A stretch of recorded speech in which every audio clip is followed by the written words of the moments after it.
Well, here we go.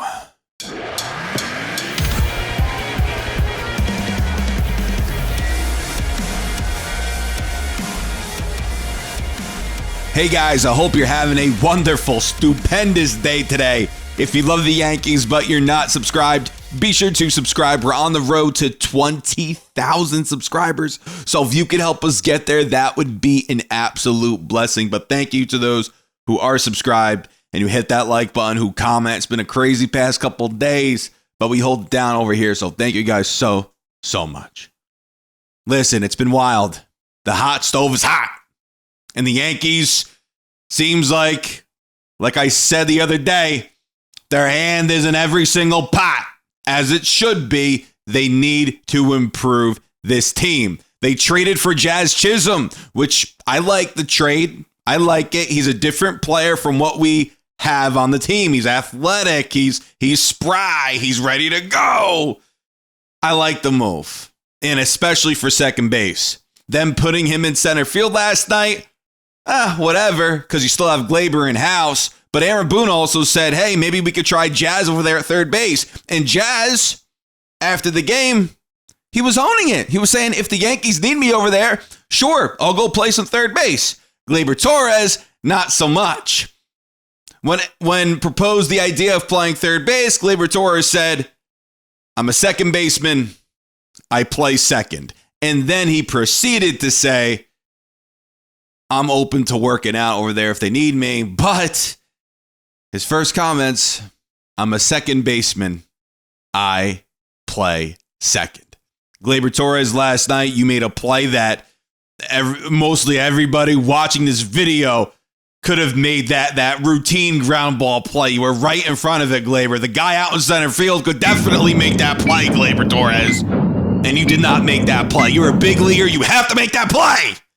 You have to make that play. Unacceptable. Making almost $14 million. You got to make that play, Gleyber. You got to make that play. That's why we're calling for your job out there at second base. That's why we don't want you out there at second base. Because what happens in a playoff game, we're up only by a run. If a runner's on third base, 2 outs in the ninth inning, ground ball hit the second base, so you don't feel that ground ball. We're screwed and we lose the game. So that's why we get so upset, Gleyber. That's why we get so upset. Because sometimes you don't feel the routine plays. It's aggravating. It's annoying. It's very annoying. It's constant with you, Gleyber. It's constant.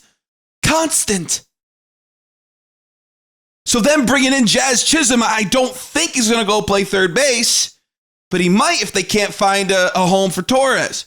Well, here's the latest in who the Yankees are in on. The Yankees have called the St. Louis Cardinals on Tommy Edman. Now, Edman, here are some pros and cons. Pros. He could play second, third, and short, and he can play them all well. He can also play the outfield. He's a solid all-around defender. Edman is good. He's a good defender. He primarily hits in the leadoff spot or in the 9-hole. Last season, he hit 248, 13 home runs, 47 RBI with a 705 OPS. Here's the biggest con, though. He hasn't played yet this season. He hasn't played yet. And the Yankees want him. He hasn't played this season. Do you know why? He had wrist surgery on his right wrist. His right wrist, he had wrist surgery back in October. Then he's had setback after setback after setback. He has another year of control after this season. But why are we looking at a guy who isn't a bad ball player, but yet another guy who's dealing with injury issues? It just goes to show you there really isn't that much out there. There isn't. There's not. So the Cardinals, right in the thick of it, why would they move Edman if he's ready to go? Why would they do that if he's that valuable? I don't understand. Listen, Tommy's a good ball player, but he's hurt right now. He's hurt. He hasn't played yet this season, and the Yankees want him. I want Yandy Diaz. At this point, I want Yandy Diaz. Ben Rice, I think he's had enough run. He's been struggling mightily over these past few weeks. It's been bad. So I think he's got to go down there to AAA, work some stuff out. I think he goes up there. He puts up solid at-bats. He doesn't really swing and miss much. But it's not working up here. Bring in Yandy Diaz. Put him over there at first base. Right? He could even play third. But there's a rumor going around that the Yankees, we all know that they're in on Jonathan India, that they really like India. There's a rumor going around that the Reds want Ben Rice. Would you guys do that? Would you guys include Ben Rice amongst others in a trade for Jonathan India? Now, in acquiring India, though,